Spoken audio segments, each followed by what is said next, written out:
Hello and welcome to this episode of Hampton Roads Business Live. I'm here today with Dr. James Holley IV from Holley Dental and in Portsmouth and Virginia Beach and Newport News and Fredericksburg. So welcome, Dr. Holley. I appreciate you stopping by here. Thank you very much, Roy, for having me. For those who don't know, can you just tell us a little bit about Holley Dental? Absolutely. Holley Dentistry was founded by my father back in 1955. And he set up a solo practice in downtown Portsmouth that I joined in 1988. He practiced there for some 40 years, and we had about 15 years together during that time. Mm-hmm. And over that period of time, I, wanting to expand the business a little bit, opened a practice in 1995 in Newport News, mm-hmm. which we still have today. And about 5 years ago, I had a classmate to retire, and I bought his practice in Fredericksburg, and we've had that coming up on 5 years.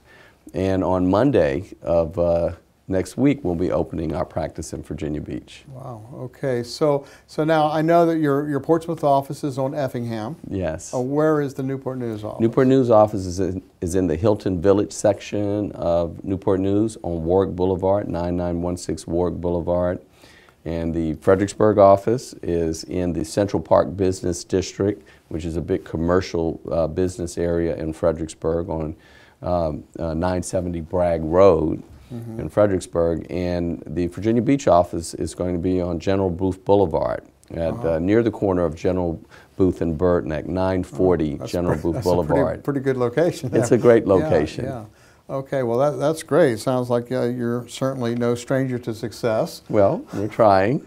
Can you tell us some of the services that are the main services that Holley Dental features, because I know it's a lot of them. Right, right. And you do some things that other dentists don't do, or a lot of the other dentists don't do. So that's correct. That's correct. You know, early in my career, the experience of referring patients out to other doctors for specialty care began to, really concern me. Not only because I felt like I was, in a way losing the patient because, they were going to another doctor. Sometimes, if you don't manage that relationship just right, the patient can drift from doctor to doctor.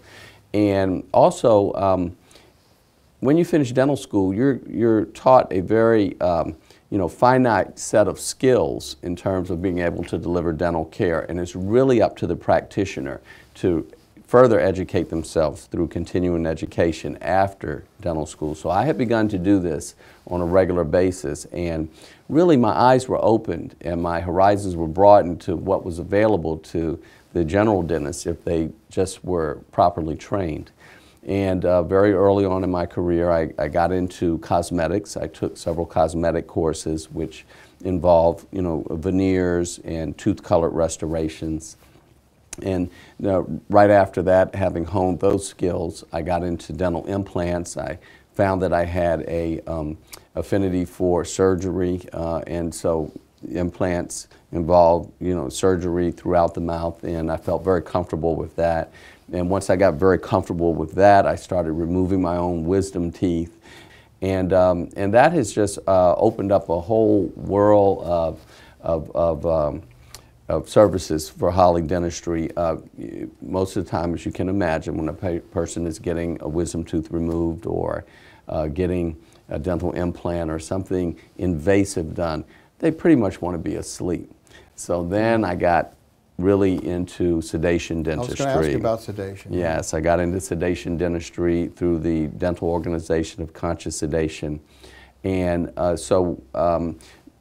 I began to sedate patients that weren't getting surgery. They just didn't want to be awake for any of the experiences. And in doing so, we were able to complete patient care in one visit, because the patient would come in and say, hey, doc, I want to just go to sleep. I want to wake up. I want everything to be over with.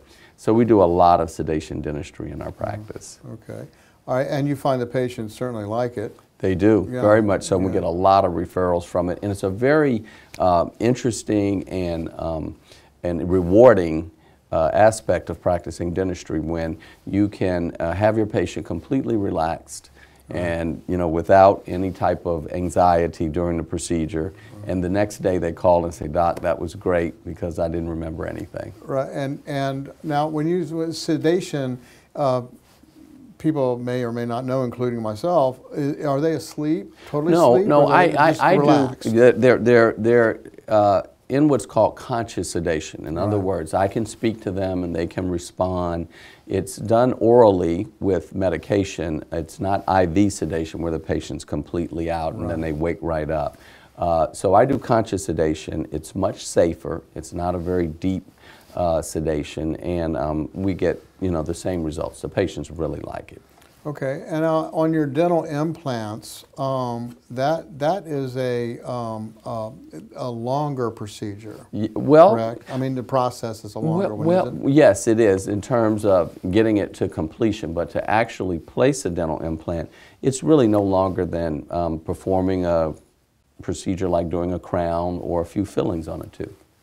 And you handle tooth whitening? Yes, we do. We do. And all these services, are they pretty much available at each of your locations? Yes, they are. Yes, they are. Yeah, we were chatting earlier, and I go to each of the locations where services that my associate doctors may not be well versed in to perform, I go there to perform those services for the patients. Okay.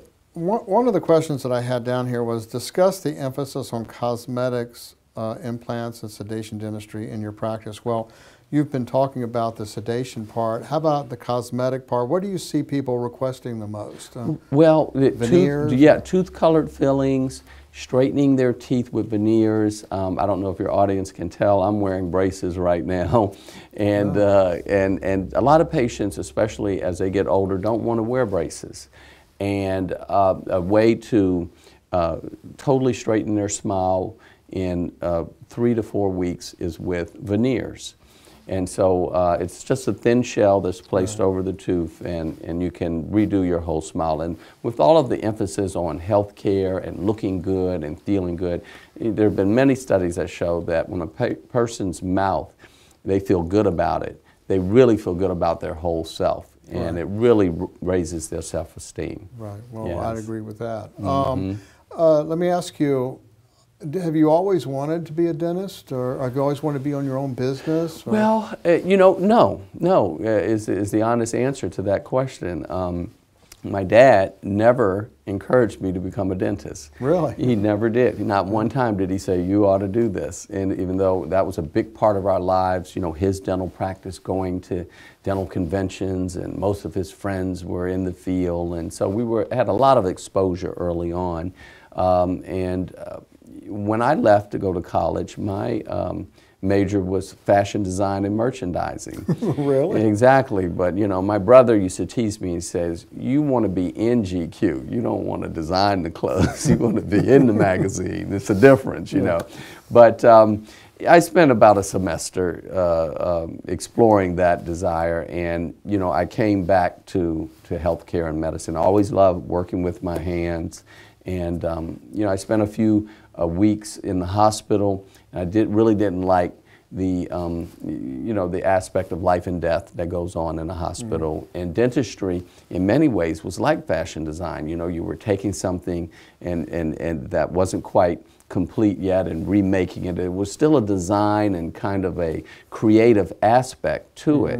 And well, no one expires. Hopefully, hopefully. Yeah. That is quite different than being working in a hospital. And you asked about a business, and it was a business. It was a 9-to-5 business. Obviously, once I chose that route, having a father in it that could mentor me. I mean, now that he's passed on, I feel extremely blessed to have had the 15 years I did with him. And it's just been, that was invaluable. Well, with 4 locations, obviously you're a successful entrepreneur, and you found that being in business is good enough that you want to open up another location. Absolutely, absolutely. And so that allows you to work. That takes a lot of effort to work on your business instead of working in your business. Absolutely. So it does take both. So if someone is thinking about going into business, not dentistry, but some other business, what advice would you have for them? Well, the first thing that I would recommend is get yourself a good accountant and bookkeeper. You know, many times, no matter what the business is, you know, the person could be really good at it, as you're professing I must be with dentistry, and I obviously am going to get paid for my services, but what am I going to do with that revenue that's taken in? You really have to get good advice. You have to get, there's no saying, you know, hiring a good accountant or lawyer and then not following their advice is like buying a thoroughbred racehorse and then breaking its leg. You know, you really have to trust the people that you're working with and that you've chosen. And then, you know, there are just certain rules that you have to follow in business. I mean, you've heard the old saying, well, you know, we break all of the rules, you know, but there are certain rules, like in accounting and in corporate America, that you do have to follow if you're going to be successful. And that would be, you know, in a nutshell, what I would tell the new entrepreneur coming out, trying to set up a business. You know, follow the proven track records of other businesses. Don't try to reinvent the wheel. You can innovate as you go, because most dentists, quite frankly, don't have 4 dental offices. Right. But so obviously you've been innovating as so you that's go. an innovation. So that's an innovation to, you know, for me, it was to get patients that weren't going to come to Portsmouth. If our viewers know anything about this area, it's separated by rivers and bridges and tunnels, and they're just like little communities all over.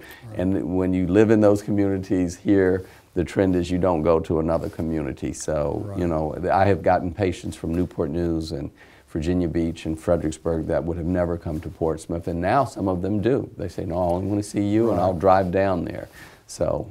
All right. Well, I've had an opportunity to listen to some of your patients and to talk to some of them when I've been over to see you, and you're very well thought of. Thank you. And obviously very successful. Thank you. So at the bottom of this page, you'll have all the locations and all the contact information, and check out the new location in Virginia Beach at the corner of General Booth and Bird Neck. At the corner of General Booth and Bird Neck, and there's also obviously one in Portsmouth and one in Newport News and one in Fredericksburg.